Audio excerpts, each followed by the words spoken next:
तंदूरपट्टी उघडते तेवढं जाळ कसं ते बघा. तर जय शिवराय भावनाथच्या व्हिडिओमध्ये आपलं स्वागत आहे. मी आता कामावर आले, तुम्हाला हॉटेल पण दाखवतो चला. हे बघा, हे असं हॉटेल आहे, कोल्हापुरी थीम सगळं लावलेलं आहे. आतमध्ये आल्यानंतर पहिला आट्टा काढून घ्या म्हणलं, कारण का संध्याकाळचा हॉटेलला कसं रोट्या लागतात जास्त करून, त्यामुळे आट्टा पहिला मळून घ्यायला पाहिजे. जेवढा लागतं तेवढा आट्टा काढून घेतला आहे, त्यामुळे आता आपण मळून घ्यायचं. तुम्हाला दाखवतो कसा मळायचा आहे. असं दोन्ही हाताने व्यवस्थित मिक्स करून घ्यायला लागतं आधी. जरा पण म्हणजे गाठीवर काय राहता कामा नये, त्यामुळे व्यवस्थित सगळा मिक्स करून घ्यायचा. त्यानंतर जरासं पाणी लागेल तसं पाणी घालून घ्यायचं, त्यामुळे असं घट्ट होते. व्यवस्थित मिक्स करायचं आहे. त्यानंतर आता जरासं राहिलं आहे, म्हणजे कसं निम्मा झाला आट्टा मळून.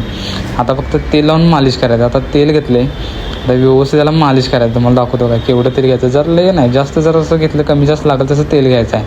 असं व्यवस्थित तेल लावून मळायला लागते, मालिश केल्यासारखं. व्यवस्थित दोन्ही हातानं मालिश केलं की त्याला असं कागद लावून झाकून ठेवावं लागते. झाकून ठेवल्यामुळे काय होते माहिती आहे का, आट्टा सगळा मऊ होते, पाहिजे तसं असं एकदम सॉफ्टमध्ये होते. आता त्याचं तुम्हाला पेढं करून दाखवतो बघा. जेवढं मापात जरासं एका साईजचं सगळं गोळ करायला लागतात, त्यामुळे असं व्यवस्थित एक साईज सगळं तोडून घ्यायचं, असं गोल पेढं करून घ्यायला लागतात. तुम्हाला दाखवतो. आणि असं गोल पेढं करून ठेवलं की नाही मुरत जातात, म्हणजे तेल वगैरे लावले की नाही जरासं सॉफ्टमध्ये राहतात, वाळत नाहीत.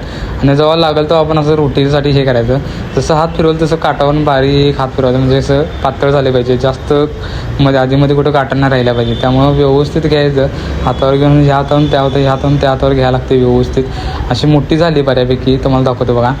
आणि असं साईज कमी जास्त कुठे दिसणार नाही तुम्हाला, सगळीकडे सेमच दिसणार. त्यामुळं पेढा फिरवताना व्यवस्थित फिरवावं लागतं. काठ जर बारीक केला की नाही व्यवस्थित रोटी गोल होते आणि मोठी पण होते. आता ही गादी आहे, या गादीवर आपण टाकून घेणार आहे. गादीपेक्षा जरासं मोठी झाली रोटी, व्यवस्थित झाली. तुम्हाला दाखवतो आता भट्टीत कशी लावते बघा.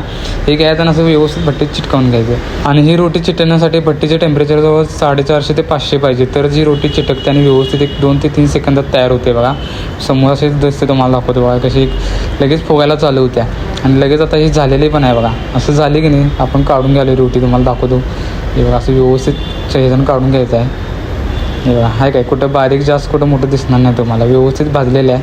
आणि आता अशा प्रकारे आपण रोटी बनवलेली आहे. आणि रोटीमध्ये खूप काही प्रकार आहेत, नान, कुलचा वगैरे, पराठा वगैरे, असे भरपूर प्रकार आहेत. आपण रोटीचा एक प्रकार तुम्हाला दाखवलेला आहे तुम्हाला आता सध्या तरी. ज्यावेळी मी हॉटेलमध्ये कामाला होतो वेटर म्हणून, त्यावेळी मी हे काम बघून शिकलो. त्यानंतर असा परफेक्ट झालो की नाही बघा. तुम्हाला दाखवतो रोटी पण मी हवेत उडून दाखवतो बघा.